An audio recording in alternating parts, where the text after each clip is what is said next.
we're talking to Khadija. Is that correct? Yes. Okay. And Khadija, you worked for in your words, Devil Corp company out of New Orleans, Louisiana, and you were as part of an internship, a summer internship program. So you are a college student studying business. So as a college student, still in school, learning a little bit about business, what kind of stood out to you once you got into this internship program, and like, what might have made it seem a little different than maybe what you were expecting? Yeah.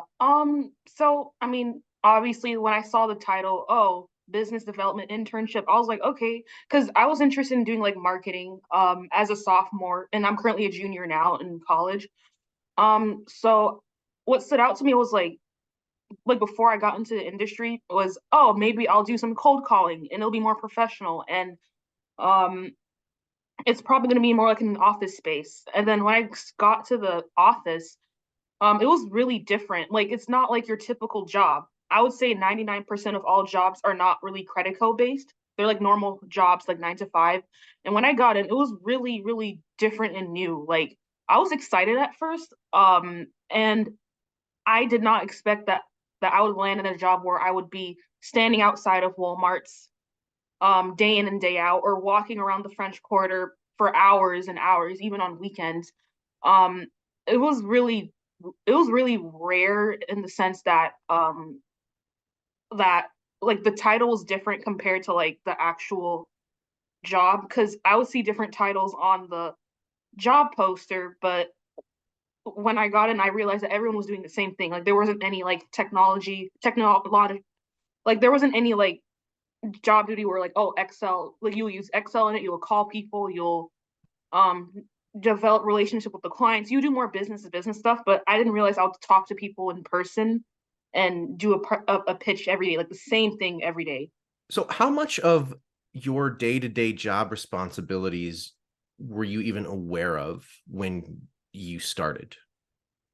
Not much. I wasn't aware of anything. Like even in the interview, like I didn't they didn't say that oh, you're going to be walking around the French Quarter or you'll be in front of stores talking, pitching. It was a little bit vague. I was not aware of it. Like even the job descriptions, it'll be like you'll be connecting with customers, you'll be just talking to customers and solve their inquiries. And I was like, okay, that's cool. That sounds really like marketable. That sounds like gain a lot from it. But I did not know any of this. Like no one told me that I would stand up in a retail pop up. Yeah. Yeah, that's a common theme. Most of the time, a lot of people don't know what the job even is until they get there, even the first day. So you identified this as a Credico subsidiary. When did you first learn the name Credico, and how was that advertised to you? Yeah, so on a Friday evening, I was just having a regular discussion with my manager, and I asked because I don't know, for some reason I was like I didn't know that there was like a pattern of like different offices all over the state like doing the same marketing, like direct marketing thing. And I was like, how did these like industries start? Like because it wasn't like any other job. He was like, oh, it was founded by a man named I'm not sure. I don't. Yeah, it was founded by a man who created Credico, and he started doing the marketing. He started doing like the face-to-face marketing events, and then everyone wanted to do it, and now offices are being created. And before I applied, I didn't even know that a Credico existed. So that's why I was like, oh, okay, maybe that's why they have these direct marketing offices. And I didn't know why they started popping up, because I thought right now we would go more into like telephone marketing or technological job duties. Mhm. I kind of thought that direct marketing was outdated because we have technology Yeah. nowadays. Did you dig anything once you learned of the name Credico? Did you dig anything into it, or kind of try to find out a little bit more about it? No, I didn't. I mean, because obviously, like, I was so busy with like doing this internship, like, I did not have time to do anything else. I did not know what it was. Like, okay, I kind of searched into it, but I wasn't like aware of like the Credico reviews and all of that. I just thought, oh, it's just like, it's just that's just the name. And like when people talk about Credico, like, because if you were to ask me in the past, like oh, like, oh, did you have a great experience? I would say yes, because I was put into this mindset that this field is the best job in the world. Like I have to dedicate my life on this field. This is like, and it kind of like made me a little separate from my family members. Like I don't know, even my own like even when I talked to my dad, like he noticed that something changed in me, and I was really stressed out throughout this internship. And I don't usually and that I don't usually not respond to text very well because I was so much into this internship. I did not want to leave it. I didn't want to quit it. I just focused on it. I didn't care where Credico came from. I just thought, oh, it was the best job in the world. Everything's positive, positivity, 100%. Anything you say critical of Credico is negative. And I'm assuming this was that mindset was drilled into you every morning, probably, correct? Yes, like I had to believe in the theories. Like if I say anything against it, or if I question something, or if I think outside the box, people would kind of be like, "Oh, but Khadija, like this is negative. This is not how we think these things. You have to keep a positive attitude." You mentioned this a little bit when we started, but so you're in this internship program. You first day you still don't know what the job is. Then you kind of figure out. So kind of take us through your standard day and your standard week of being in this internship program. Is it like how my day goes on the internship? Okay. Yeah. Yeah, I mean, so how it works is that I'll wake up really early in the morning around like 7 a.m., eat my breakfast, take the bus to downtown to um do like morning, I don't know, warm-ups like pitch practices and stuff. Mhm. And I don't know if it's like technically, I don't know if it's really like micromanaging, which I don't know. I don't know what words to use, but I would be like told to review the videos on like how to do your pitch, this and that. Like I would have to do it every day. Like Mhm. no excuses. I can't just sit down and relax because at that time I was not a leader, and I've never been a leader throughout this internship, which Yeah. is something I'll get to later. And then we would do like pitch practices like many times and learn the systems, and they would hype us up like, oh, I'm pretty sure in your videos like they'll talk about how people are hyped up in the morning meetings um and just to get my energy on. Even though I felt really anxious about the field and about negative the negative experience I faced, I would still like bottle it up and like ignore my negative emotions and be like, no, like I have to keep this positive mindset in the field. I have to focus, I have to do what I gotta do. And after we do our pitch practice, we would like do, like these morning meetings where like, oh, like they'll give like inspirational quotes about Yeah. life and stuff, which is great, which is good, but it's like at the same time I was in an environment where I was kind of like given like a monogamous, or I don't know, like their mindset, and Right. then yeah, and then they'll like try to inspire us to be on the field and stuff, and then we will end the day, and then they will put me into some people. About the people in the during my internship, um although I've had like negative experiences with how I was treated in that office, I've actually had like people who are really nice and great and understanding. There are people that understand that I have like heightened anxiety in the field and like being around situations where I'm intimidated and humiliated. Mhm. And they would like try to make it easy on me, saying that Khadija, it's not that deep. Like nobody's gonna humiliate you. No one's gonna be mad at you for having bad gauges. Nobody's gonna be mad at you for not making a sale. Like they'll just try to like give me good advice and inspire me. So I would just go out in the field with like two or three people. We would either do a pitch outside of a store or around the French Quarter. Mhm. Um, and after that, we would end around like 7 p.m. at the latest. We would head to the office and then have our gauges reviewed and see, okay, what did you do well? What lessons have you learned that you can improve on next time? And what are your office goals and field goals? And the scariest part would be around the time where I come back to the office and get my gauges in. Because one day I did not have the time to like study my marketing systems in my apartment. Like I did not have the time. I was so tired. I could not even make the time to talk to my family as I usually would, but I do. I would sleep really, like I would sleep long hours, and I got humiliated for not learning the systems. Like I was like, and every time I think, like, it takes every time I take a long time to think about what marketing system I should use to like do well on my to excuse me, work on my office goals. Every time I'm quiet and I'm hesitant, I would get shouted at for like not saying anything, not giving the answer, for being slow. Mhm. And then when I told him, hey, I didn't do the marketing systems, I didn't study, like I didn't have enough time, the person pretty much yelled at me really loud. And then like I go like I'm very sensitive. So I would just go to the office, wait for the Zoom meeting to like start, and these Zoom meetings where they talk about the field and they try to hype you up in the evening again. Yeah, and then the person came in and pointed at my face like and humiliated in front of others, saying, "Oh, this person did this. This is wrong. You should not do what she did."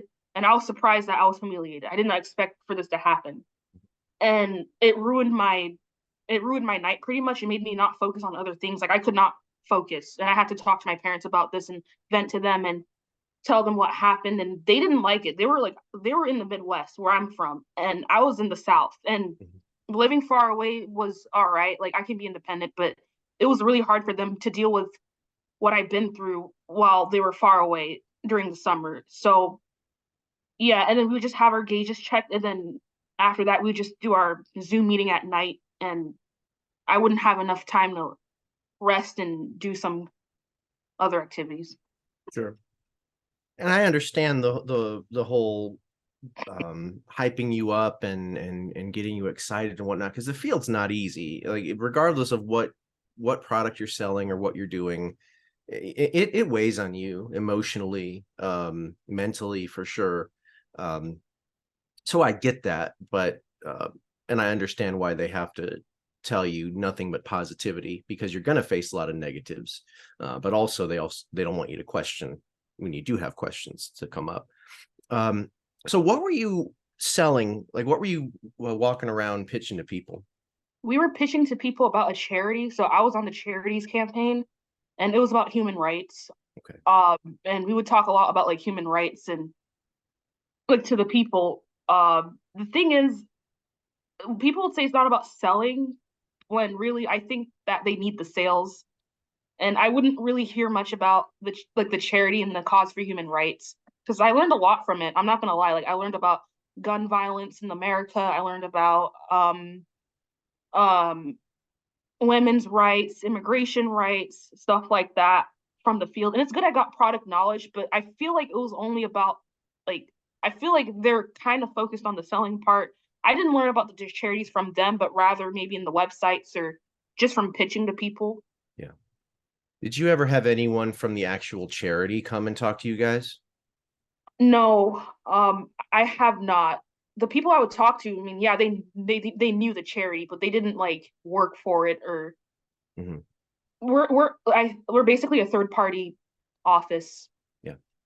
I know you mentioned that they seem to be more interested in the sales aspect. And in past interviews, I've always found it intriguing that they refer to charity donations as sales. Did you ever have any questions about, are we legitimately collecting? Is this money actually going to charity? Or did thoughts like that ever enter your mind? A little bit. I mean, because I was an intern, like I just wanted to. Yeah. I mean, it was an internship where I wanted to like learn from it all. I mean, a little bit. I just didn't know the purpose behind them being a third party thing. Like, if they actually wanted to help their clients or not, because we have different organizations that are consulting orgs. Like, for example, you'll have these big four companies that actually help clients, and it's obvious, but Credico companies, I just didn't know why, like I didn't know what was the motive behind them starting it. So I kind of didn't mind it that much. Mhm. And they would tell me, like they'll show me proofs of like it being real. Like I would have an ID and I can scan it and see that okay, I'm on the real charity. And we would do it through like a third party. Like when a customer donates to the charity, we would call like a third party thing that holds the charities, not Amnesty in itself.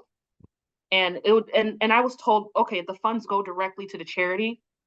So we would call the um third party charity organization that does the charities, and then it would say it would go straight, the funds will go straight from there. Do you know what that third party organization was called? Um, the name of it, I think it was like something with bridge, uh, something bridge. Yeah, Was the purpose behind that company ever discussed like in the morning meetings or anything like that? it wasn't. They weren't really detailed about it. They just said, "Oh, they they take care of charities. Like they do the finances of these charities. Like they'll put the money in this charity or that charity." Um, and I mean, I wasn't really aware of it that much. I was really focused on the charity in itself because I learned great things from it, but I didn't like the way I was trained on it. So you had said earlier that you didn't get to leadership. Was that a goal of yours? And if it was, like, what was the major thing that was preventing you from that? At first, okay, yes, it was a goal for me at first because I've never had much of a leadership experience before, like maybe once or twice. And I just wanted to like, gain leadership because as a business professional after college, I would like to start leading consulting companies or maybe own a business myself. And yeah, that was a goal for me. At first, I was really hard on myself, saying, "Oh my God, I'll never be a leader. Like, I can't do this, I can't do that." And one of my awesome leaders said, "Oh, like Khadija, like take small steps to like, learning the pitch, getting the right amount of sales to like become a leader." And I never became a leader. And it wasn't that big of a deal because personally, I was just an intern. And I did not appreciate how some of my managers were telling me, "Khadija, you didn't become a leader," because I was pressured to becoming promoted. When I didn't get promoted, people would get upset at me for not getting promoted, thinking that I wasn't trying hard enough. When really, people were just interested in donating to the charity. So I was just doing my very best. Like I was working really hard. I almost became a leader one week because they said you have to get 8 donations in a week to become leader. I had 7. I was really close. Like I was super into it. I was doing really well. I worked well with people, even though there were challenges with understanding different personalities. Like I said, I'm a really sensitive, highly sensitive person. And I was a little disappointed, but at the same time, it was a 2-month internship. It wasn't like something that I was thinking a lot about because in my future career, this is something I would consider while being in a more professional environment where I'm more psychologically safe in that industry. So, and I think that people learn differently, people learn at their own pace. They were giving me deadlines on how it takes 2 to 4 weeks for me to become a leader. And when I didn't become a leader, I would be reminded, "Khadija, you didn't become a leader. Like, why? People are being leaders. They're doing interviews.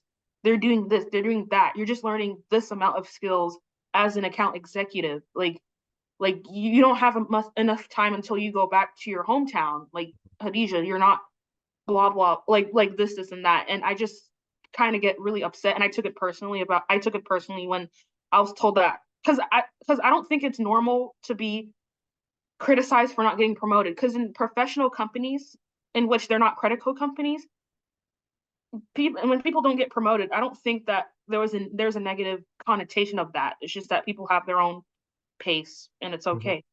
A common talking point in the business is a lot of people are just not cut out for it, or it's just not for you.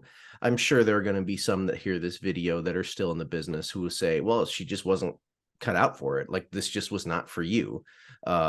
Is that, do you kind of share that feeling, or is there a little bit more to it than that? Both honestly, because I mean I totally agree with you. I feel like if people were to see this interview, they would say that I'm bashing this Credico office, I'm doing this, I'm doing that, I'm being negative, when really I'm just voicing my concerns for it and I'm trying to give a good lesson for those who would like to be in a nice professional industry, especially for marketing majors. Well, I'm a management major. So yeah, definitely. I've heard this term many times, like this is not for you, this is not for you. I mean, to be honest, it's some of it's like for some people like it, some people like to be in it. That's not really my business. I'm not the type of person who'll judge people for choosing their paths. And if they do, and if they really enjoy being in this industry, because I have an ex-leader who enjoys being in it. I don't know how she exactly feels, but she's expressed like a lot of passion for it. But I cannot ignore the fact that I've been mistreated and humiliated into like different theories and stuff. Like the theories were good, like having a positive attitude, it's good. Right. Being indifferent's good, but it's the way I was given the advice. It was the environment of it. And it's not for me. It's just the environment that I was in. Like you've had lots of interviews about the similar thing, and you're probably getting the similar answers as me. Um, and it's also more than that because it's actually affected my because it's had an effect on how I on the way I was thinking, like on how I think, and that's what I meant. Like Mhm. for example, how like till this day I keep thinking about whatever's happened, and I'm trying to like let go of like whatever's happened because I don't know. This is like because people say, Khadija, it's just an internship. Yeah, it's just an internship, but it's changed my mind completely, both positive and negative. Positive in the sense that I learned about the marketing systems and my communication skills have improved, but negative in the sense that people would mistreat me and reinforce my I don't know emotional thoughts towards it and like unprofessional instance of you know how I was taught about the systems, how I tried my best and I felt that I wasn't doing enough because I didn't make this amount of sales. Did the internship just end? Did you decide, this wasn't for me? Like, how did you end up getting out of Credico? And was there any like attempt to keep you longer? Yeah, so the internship ended because I had a contract saying that I would end in August because I'm a student. Yeah. I don't think that because I'm more of an academic business person. Like I'm a management major. Um, and I just wanted to do an internship because a lot of college students like me are getting internships. Um, and it was just a contract, not a contract, but yeah, it was a temporary thing. And um, and And I don't think there was any attempt to keep me longer, but in the beginning, he was kind of like, he kind of wanted me to stay longer. But I said, well, I have school in August. I have to prepare things. My rent is gonna end at this time. I can't work any longer due to finances and due to school. So, but it's like he couldn't do anything about it. Um, and I'm glad that this is something that I took out of it, and now I'm doing newer things. Mhm. Um, I know you talked a little bit about your parents' concerns. Once this was all over and you were out of this, like, were you able to kind of sit down and tell them about everything that you've experienced? Did you find it difficult to kind of open up to them about this experience? Yeah, I usually vent to my parents about a lot of things. And yeah, I told them everything. There are things that they didn't even know happened.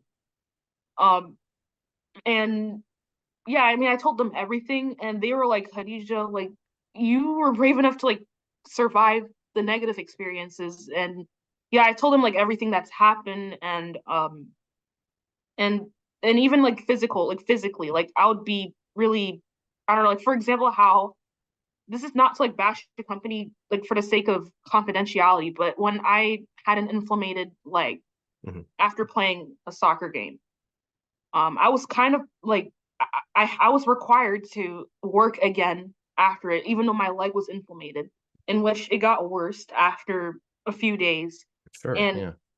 um, and I think this is something that my parents did not know, and they were like really surprised, like this is not good. Like, and my dad, like he wanted me out of it. He said this is not something that you'll do ever again after you get your degree, which I agree because personally, as someone who is getting experience, like I'm gonna do different things. Like I don't want to do like marketing in the future, but maybe like something with consulting or analytics, stuff like that. That internship was to teach me about life, but I totally did not like the way things were structured. And there were things that they were surprised about, and they're like, "Yeah, I'm glad that you're not living these negative experiences again." Yeah. Um, so as an intern that survived this, how are you going to advertise this, like on your resume and other uh applications and whatnot? Do you feel like there's any value to advertising this? Yes and no. Because I like to describe things in my resume in which they're all honest things that I've done. Like, for example, how I'll add about what I learned about human rights in the charity that I was in which I Mhm. really did. And also my communication skills, Right. learning marketing systems is to add on the resume. Although people are being critical about the Credico companies, I'm still adding it as experience Mhm. because as a college student, I want to build up that resume. Yeah. I just put the positives on it and what I actually did besides just talking to people. Because besides talking to people, I learned about the charity. I learned about using systems. I learned about networking. Um, and it does add value in the sense, but Mhm. at the same time, I'm right now looking into different career paths out of personal interest. I know one of the things you said in your initial message was that you wanted to spread awareness on what college graduates and college students get into when they apply for marketing jobs. And I know, and working in higher ed myself, I know that's always a concern of myself, especially for students who declare that they're going into marketing or any type of business, really, but especially marketing. So as a college student when you were in it and still as a college student today, like what is your advice to these internship seeking college students? What steps should they take? What red flags should they look for to kind of prevent them from going down this path? Yeah, that's a great question. I would say like check the job descriptions. I'm not here to like bash a company and be like, oh my God, Credico's a bad company. This is bad. I'm not saying that. I'm just saying that I don't want them to go through the negative experiences I've been through. So I would say check the job descriptions, know what you're actually getting into because I didn't know what I was getting into until I got into the industry. And not to let in general, and also in general, not to let others humiliate you or disrespect you.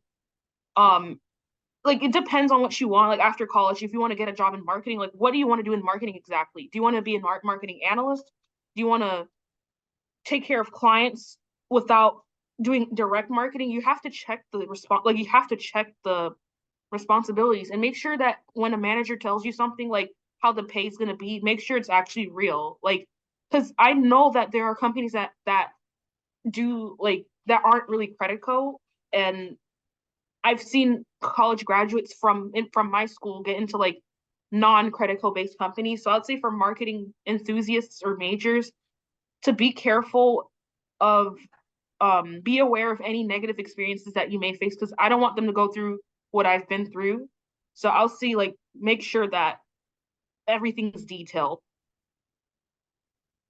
Did you get the feeling that I know you had signed up for an internship specifically, but did you get the feeling that like you people around your age group, students were being specifically targeted by this industry?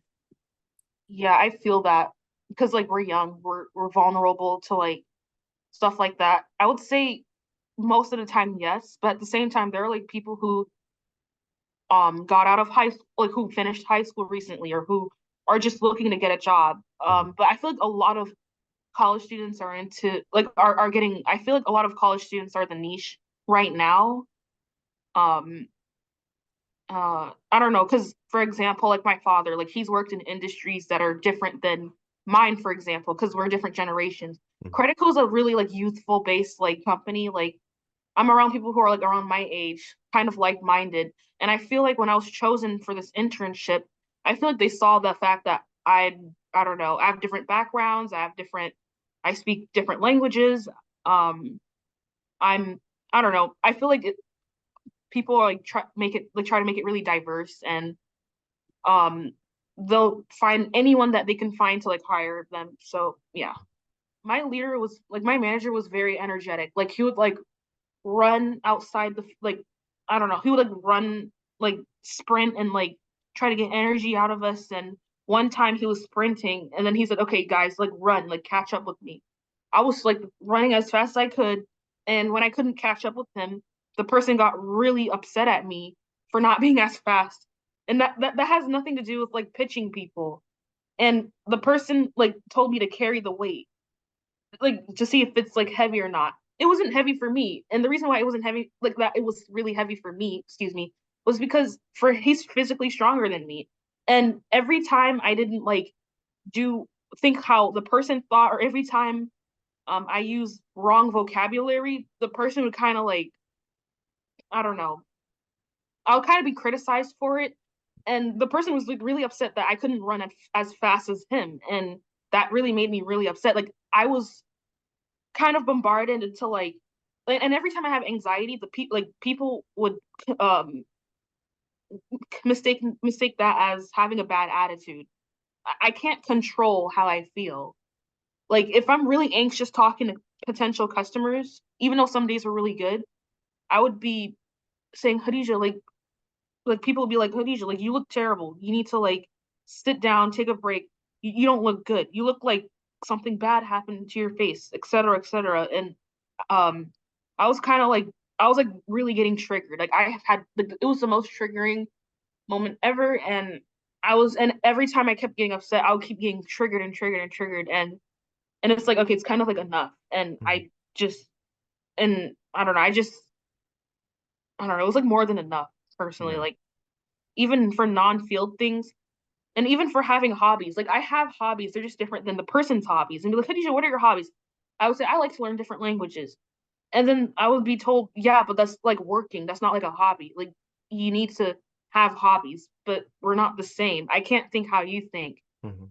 Even though you're very smart, that doesn't mean that you could put people down and, have the pride to be like, yes, I do this, I do that, you know, I own this business. But there are different ways of being successful in life. And if people want to be in Credico, that's great. I'm gonna be professional neutral about it. But at the same time, if I want to choose a different route out Mhm. of personal interest and own my own business in a different way, it's fine. Like we all have different things. Like I can't be like the person. I'm not the Mhm. same person as him. Right.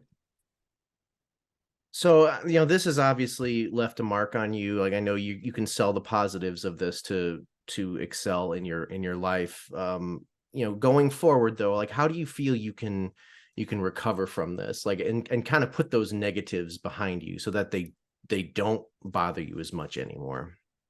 I don't know. Personally, I'm the type of person who thinks a lot about, who thinks deeply into like experiences. Mhm. Um, I just tell myself that people will learn to like treat others with respect. Like if I don't tell the person, hey, what you did was wrong, they're gonna learn. Like life will tell, like not tell, but like they will learn about what people like the wrong actions that they've done to others. Like I'm just gonna have to let it go in the sense that I can't let things get to me, and that I'm in a new, like I'm having it better. Thank God. Like I'm in a better position. I'm finishing up my school. I have great professors. I have great friends. I have great mentors. I'm even in the consulting organization where I've had a great project manager. They've had the same high standards of doing a great job as the Credico office I was at, but in the sense that they were really respectful. And when I question something or when I'm feeling negative, I'm not bottled up. Like, um, they don't put it against me. They give me a healthy positivity, not like toxic positivity. And they were very professional and respectful, and this is something that I really enjoy doing. And I've had professors tell me, yes, Khadija, you're in this university. You don't have to worry about these negative experiences anymore. Yes, you learn from it, but you're you're already in this school to like, finish off. And, I just had to let it go and be more self-aware and not like hurt myself over these experiences because it's been almost a year. And I would just focus on the present. I really like how you differentiated between healthy positivity and toxic positivity. That term toxic positivity, that's something that we've heard in other videos. I think that nails it on the head. Anyone who's ever been in one of these offices, it's positive to an unhealthy degree. And I think toxic positivity is perfect for that.